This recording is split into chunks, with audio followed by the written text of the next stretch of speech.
Hello guys, कैसे हैं आप लोग। आई होप कि आप सभी लोग ठीक होंगे। मैं हूं अभिषेक और आप देख रहे हैं स्टडी विद अभिषेक।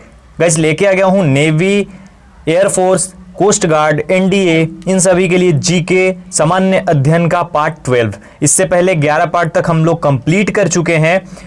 इन सभी पार्ट्स में हम क्या करते हैं, 15 क्वेश्चंस करते हैं टोटल, फुल एक्सप्लेनेशंस के साथ, यानी पूरा एक्सप्लेन करके बताता हूं, जो क्वेश्चन जितना एक्सप्लेन हो सके और सब कुछ क्लियर करता हूं पॉइंट बाय पॉइंट। कहने को तो 15 क्वेश्चंस हैं, लेकिन इसमें मैं 40, 45, 50 क्वेश्चन तक करवा देता हूं, कभी कभी ऐसा भी होता है।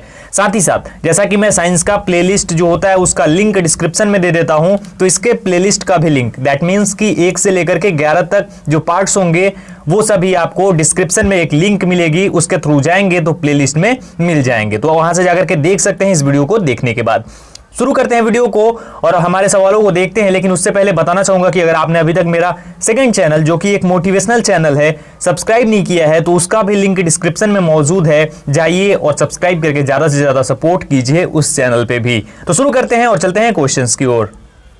तो गाइस जब तक हमने 165 तक कंप्लीट कर लिया था, अभी हम 166 से शुरू करेंगे। एक और चीज़ कि जैसा मैं हमेशा बोलता हूं कि 15 क्वेश्चंस हैं और जो भी आपका स्कोर हो वो ऑनेस्टली कमेंट सेक्शन में कमेंट करके बताना कि मेरे इतने सवाल सही थे out of 15।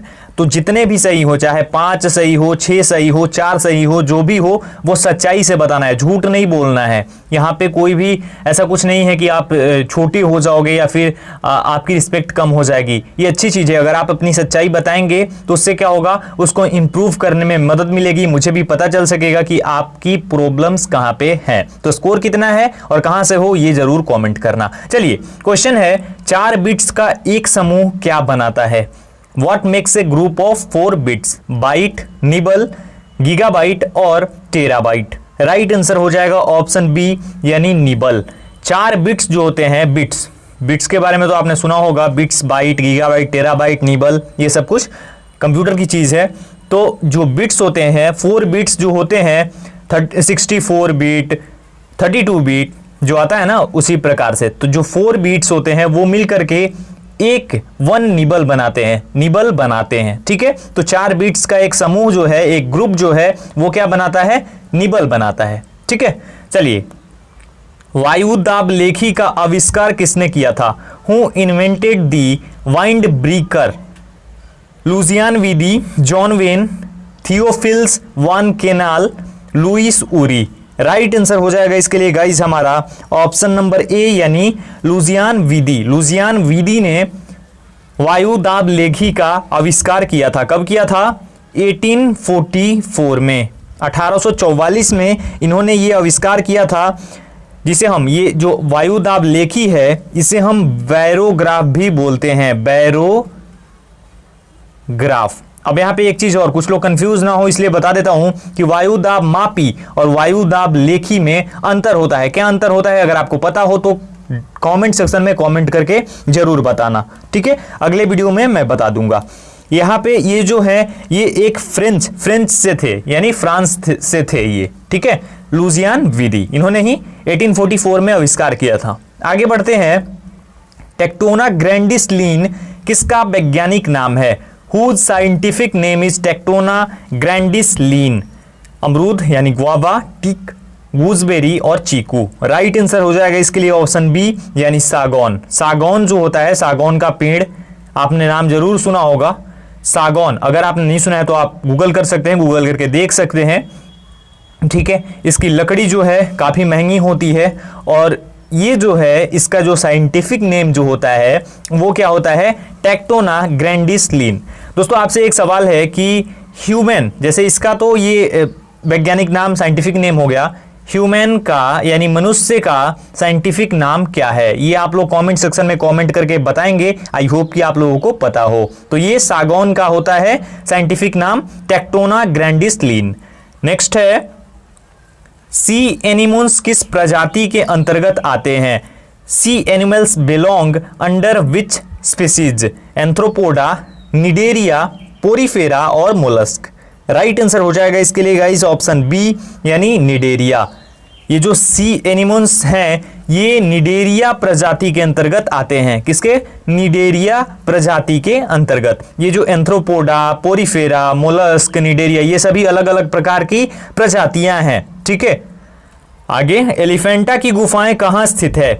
Where are the Elephanta caves located? Maharashtra, Odisha, Rajasthan और सिक्किम।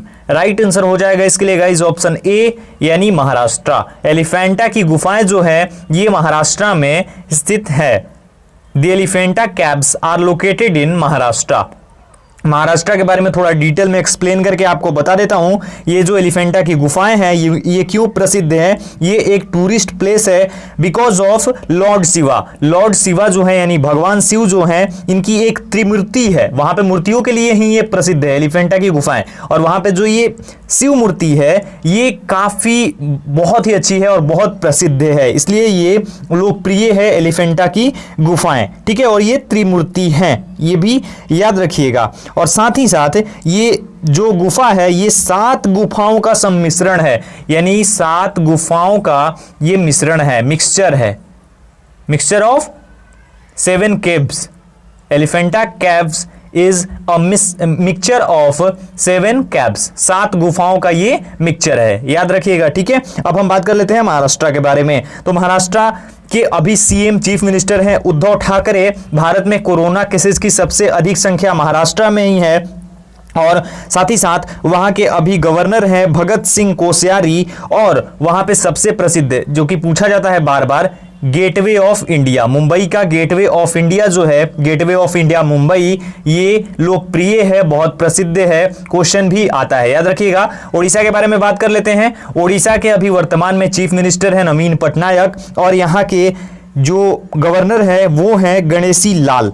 और यहाँ की जो कैपिटल है वो क्या है?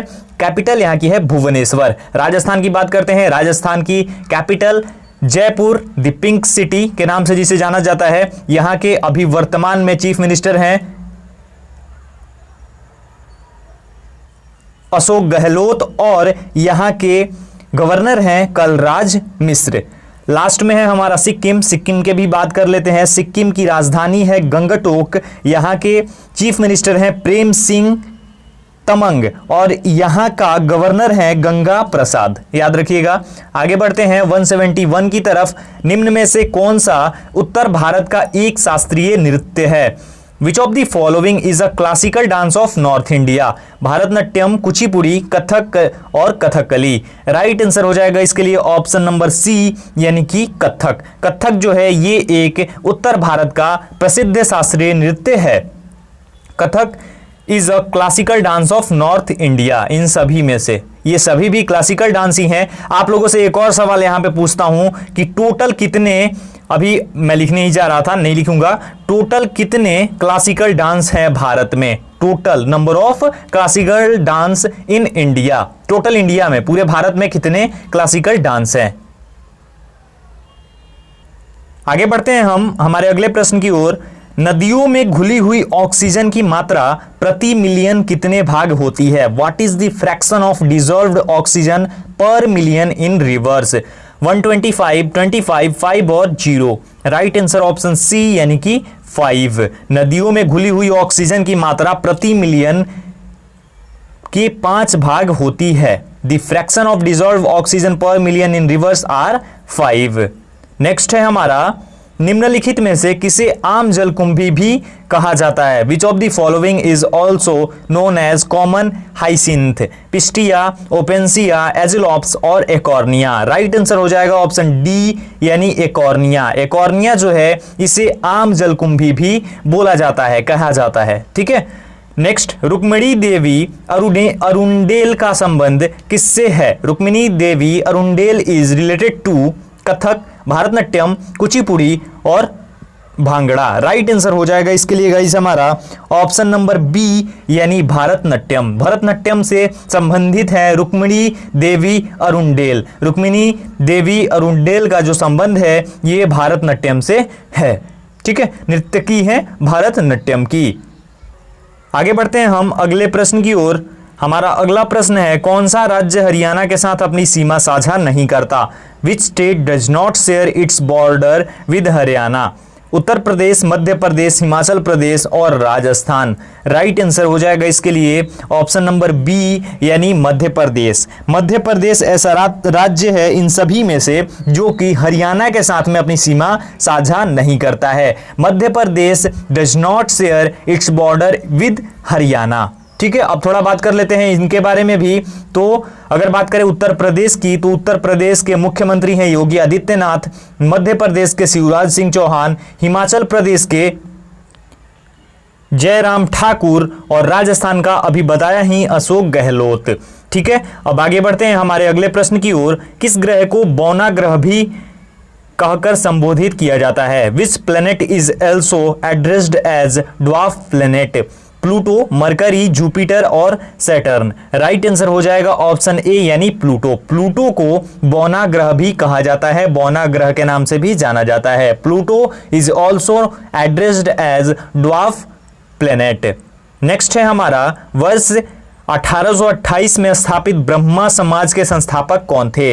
Who was the founder of Brahmo society established in the year 1828? Rabindranath Tagore, Subhash Chandra Bose, Sardar Vallabh bhai Patel और Raja Ram Mohan Roy. Right answer option D हो जाएगा Raja Ram Mohan Roy. Raja Ram Mohan Roy was the founder of Brahmo society established in the year 1828। वर्ष 1828 में स्थापित ब्रह्मा समाज के संस्थापक राजा राम मोहन राय थे। प्रथम फिल्म फेयर अवार्ड में किस अभिनेता ने सर्वश्रेष्ठ अभिनेता का पुरस्कार जीता था? Which actor won the best actor award at the first Filmfare awards? Dev Anand, Rajesh Khanna, Dilip Kumar और अमिताभ बच्चन। राइट आंसर हो जाएगा ऑप्शन नंबर सी यानी कि दिलीप कुमार। दिलीप कुमार ने प्रथम फिल्म फेयर अवार्ड्स में जीता था क्या? सर्वश्रेष्ठ अभिनेता यानी बेस्ट एक्टर का अवार्ड जीता था। ठीक है, नेक्स्ट है, कोई भी व्यक्ति भारत के प्रधानमंत्री के रूप में अधिकतम कितनी बार सेवारत हो सकता है? The maximum number of times a person can serve as prime minister of India.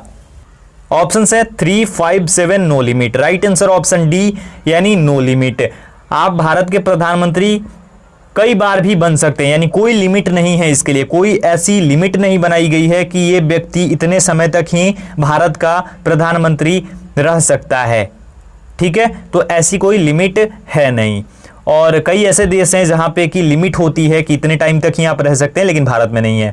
यदि राष्ट्रपति आपातकाल की घोषणा करते हैं तो इस उद्घोषण को संसद द्वारा कितने दिनों के भीतर समर्थन देना जरूरी है? If the president declares a state of emergency, then within how many days must it be supported by the parliament? 1 year, 6 month, 3 month and 1 month. Right answer इसके लिए हो जाएगा हमारा ऑप्शन नंबर डी यानी 1 मंथ। 1 माह के भीतर support कर देना है किसे? संसद को। संसद द्वारा 1 माह के भीतर समर्थन मिलना जरूरी है यदि राष्ट्रपति आपातकाल यानी इमरजेंसी की घोषणा करते हैं तो। ठीक है, तो 1 महीने के भीतर मिल जाना चाहिए वो समर्थन संसद का। तो ये थे आज के हमारे सवाल जो कि मैंने करवा दिया 15 क्वेश्चंस। आई होप कि आपको पसंद आए होंगे। थोड़ा सा आज एक्सप्लेन कम करवाया है, लेकिन आगे से जो अभी आज तो शुरू किया मैंने, कल से सब कुछ नॉर्मल हो जाएगा और पहले की तरह मैं करवाना शुरू कर दूंगा सवालों को। तो इस वीडियो में इतना ही। आई होप कि आपको वीडियो पसंद आया होगा। अगर आपको वीडियो पसंद आया हो तो वीडियो को लाइक कर देना, शेयर करना अपने दोस्तों के साथ, और चैनल पर नए हो अभी तक चैनल को सब्सक्राइब नहीं किया है तो चैनल को सब्सक्राइब करके बेल आइकन को जरूर प्रेस कर देना। इंस्टा आईडी और टेलीग्राम आईडी आपकी स्क्रीन पर है, दोनों का या फिर ऐसा बोले कि सभी का लिंक डिस्क्रिप्शन में है, तो आप जाओ और चेक करो। साथ ही साथ इस वीडियो में इतना ही। अपना ख्याल रखें, अपनी फैमिली का ख्याल रखें, घर पे रहिए, सुरक्षित रहिए, stay home, stay safe. Thank you so much.